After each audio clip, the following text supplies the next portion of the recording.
Welcome to the Goalbusters Expert Peak Productivity Tips podcast, where top business experts get just 7 minutes to answer 5 rapid-fire questions about what they do and how they stay productive.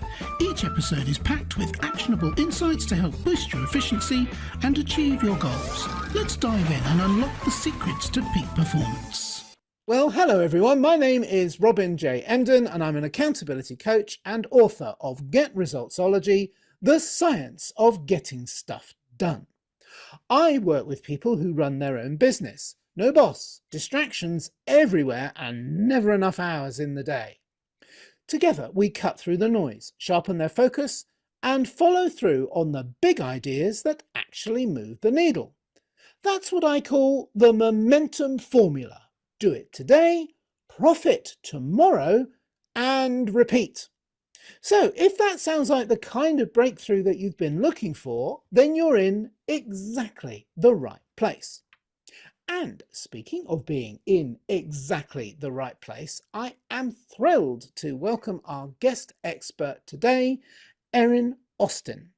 Erin is a Harvard-trained intellectual property lawyer, AI legal strategist, and founder of Think Beyond IP. Erin helps experts, consultants, and creators protect what makes them truly irreplaceable in an AI-driven world. Through her consulting and her Scaling Expertise podcast, Erin guides women to turn unscalable income into saleable wealth-building assets.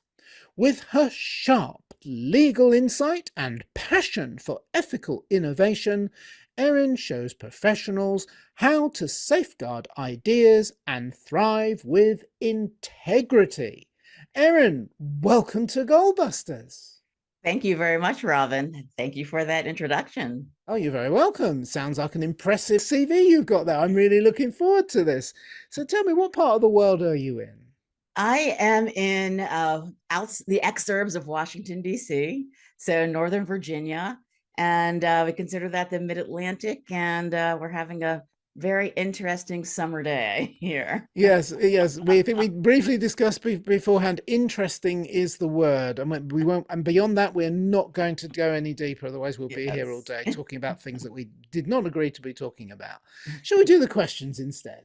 Absolutely. Okay, let's get the clock up on the screen. And there it goes. Erin, could you tell me, please, who is your ideal client? Yeah. So I think of my ideal client and my ideal audience in the same way. And that is that they are experts, people who are using their expertise to create value for their clients. And in particular, I focus on experts with corporate clients, having worked in corporate America most of my career, helping them really preserve their expertise and helping them decouple their income from their time.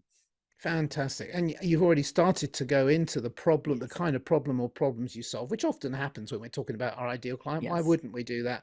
So maybe you could delve a little bit deeper into that for us. Yeah, absolutely. The problem that people who use their expertise for a living is that they find that it's very difficult for them to decouple their income from their time. So if we want to sell something that's not our time, then we need to have some other asset to sell. And when you are an expert, that asset is intellectual property. And by the way, I will be talking with respect to US law today, to the extent we get into any kind of legal issues. We'll try to stay away from them. But it'll be intellectual property is the asset that we have as experts. And so I help them turn their expertise into protectable assets so that they now have an asset that they can sell that is decoupled from their time. Fantastic. That's very interesting, actually. Very specific, so people will be clear whether or not they are the kind of customer for you and whether you're the kind of person that would help them. So what is one valuable free action that the audience can implement that will help them to go some way towards solving the problem for themselves? You know, can I give two? And I promise I'll make it. So I was torn on this one because I literally had a call last night from a client that would be my first tip, which is it is so important for you to protect your expertise. It is yours. The reason the client hires you is because of your expertise. Do not be afraid to protect it. And so when you're working with a corporate client, this was a very large corporate client, and they said, we don't want to see any comments to our agreement. And I told her it is reasonable for you to ask for comments that protect your expertise.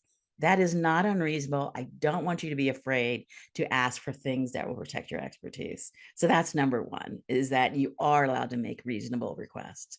The second thing is, if you're going to create an asset, then you need to start building it. Like, you can be the genius in the room and do wonderful work, but if you aren't documenting that process, you'll never be able to create an asset from it. So until you have a documented process, then you won't know how to plug in resources that are less expensive than you. You're the most expensive, resource in your business. Once we have a process, then is there a technology solution, which we'll be talking about? Is there a delegation solution? Is there some other sort of outsourcing solution that's less expensive, but still able to deliver the value to your client? So don't be afraid to protect and start documenting your process. Fantastic. Raising the bar there, 2 for 1. Amazing. Yes. We love that. We love that. All right. Thank you. That's absolutely brilliant. So now that we have a better understanding of what you do, or as I always point out, a little bit better understanding, we can't do it all in 4 minutes. Let's dive briefly into goal busting, focusing on how to maximize productive time to achieve business goals. Could you share any tips or advice for someone looking to improve their productivity habits? Absolutely. I mean, you cannot talk about increasing productivity in the year 2025 without talking about AI. And I have been pulled into the AI sphere because the intellectual property that I help experts use and protect is copyright. And so that is, creating assets like frameworks and courses and workbooks and things like that. Those are all protected by copyright. And when we're using AI, we need to think about still protecting our expertise. It's still the same exercise of making sure that we are, when we're using AI, we aren't giving it away because we're using it in a way that it makes it part of somebody else's data set. And that when we're creating assets, that we aren't using AI because it's not protectable. So if I write a book, I can protect it with intellectual property laws. If I use AI to write my book, I cannot protect it, and anybody else can use the same thing. So use AI. I'm a fan of AI. I use AI, but there's the right tool for the right use. Use any tool you want to create your social media posts, but be very careful about what tool you're using. If you want to create protectable assets, if you're creating client deliverables, if you are using clients' confidential information, then you need to make sure that you're using the right tool. Yeah, sound advice and incredibly timely. And well done you for jumping on this extraordinary phenomenon and getting up to speed on it so relatively quickly. I mean, I'd barely heard of it a year or two ago personally, and I was just finishing off my book at that time, and thank goodness I didn't know about it. It would have been I would have been so tempted, but I'm glad I didn't. Anyway, I don't want to take up any more of your time because I still have to ask you, what should I have asked you today that I didn't? And your answer, please, Erin. Well, I am a lawyer and I do teach people how to use AI legally, but I'm also a human. And so I have my personal feelings about AI. And so, as I mentioned, I do use it. But I do think we need to think more about some of the externalities of using AI, not just, things like energy consumption, which is a very real thing, but also some of the biases that are built in to make sure that we aren't magnifying those biases, making sure that we aren't using it as a replacement for expertise, and also just making sure we don't lose our humanity in the process. So That's why I like to talk about that as well. Yes, I identify with all of those. I always feel guilty when I use AI. I wonder how much energy I'm using just asking it, what's the weather going to be like today? That's probably not a good use for it. Right. And the other point is that you said about don't use it to replace certain things. I mean, it's great if you want it to. I mean, I use it to help me write copy because it's just so much better than if I try it Yes. on my own. And it saves me hundreds of hours, hundreds, literally. But it doesn't replace, and the minute you start thinking that it does, that's a very slippery slope. So thank you for that Yes. very timely warning. Erin, that's been brilliant. Thank you so much. We did it in exactly 7 minutes. We overrun a little bit because I was talking. You got it well under the line, so thank you for that. And still being respectful of your time and of our audience's time, could you tell me, please, how can people reach you? And also, I always say this is a cheeky question, and it is a cheeky question, but is there like a valuable free resource people can get from you? And then I point out that actually people aren't always ready to immediately get in touch with somebody. They may actually want to find out a little bit more about your offer, and the people that produce these valuable free resources, that's a fantastic way of finding out more about what you do and whether or not you think it would work for you and your business. So I always encourage our guests to share that with us. Yeah, well, thank you for asking. Well, I pretty much hang out on LinkedIn. It is essentially my only social media outlet because YouTube, I don't quite consider social media. And so I've been on LinkedIn so long that I like to say I'm the OG Erin Austin. It's just Erin Austin. That's me without anything else. And speaking of free resources, now I do have a takeaway, but if you go to my LinkedIn profile, I have a lot of recordings. I do regular LinkedIn lives where I tackle different IP and AI issues just in 15, 20-minute snippets. And all the recordings are there at my profile. You can go as deep as you want to there. But also I have a resource that is my framework for helping experts protect and leverage their expertise. And that is my Audit-Protect-Leverage framework. And you can find that on my website. So you can also hang it on my website. And that is thinkbeyondip.com/framework. And there you can sign up to my email newsletter and get the freebie.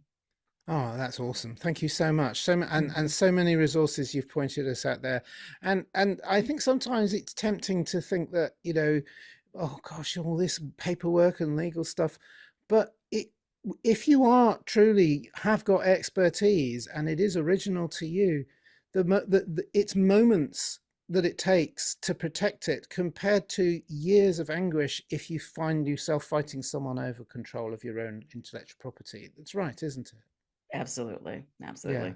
So it's time and money well spent employing someone like Erin. I completely appreciate that. Thank you so much. And thank you for sharing your time with us today, Erin. It's been wonderful. It's been a pleasure. Thank you for having me. You're very welcome. And remember, everybody, keep goal busting and make your future self proud. Bye-bye. Thanks for tuning in to Goalbusters. If you're enjoying it, please subscribe, rate and review it on your favourite podcast platform. Your support is very much appreciated. And if you're ready to boost your online profits, skyrocket your productivity, crush procrastination and see a positive change in your bank balance, all within just 30 days, this is your opportunity. Take my free 5-day challenge at www.skyrocketyourproductivitychallenge.com.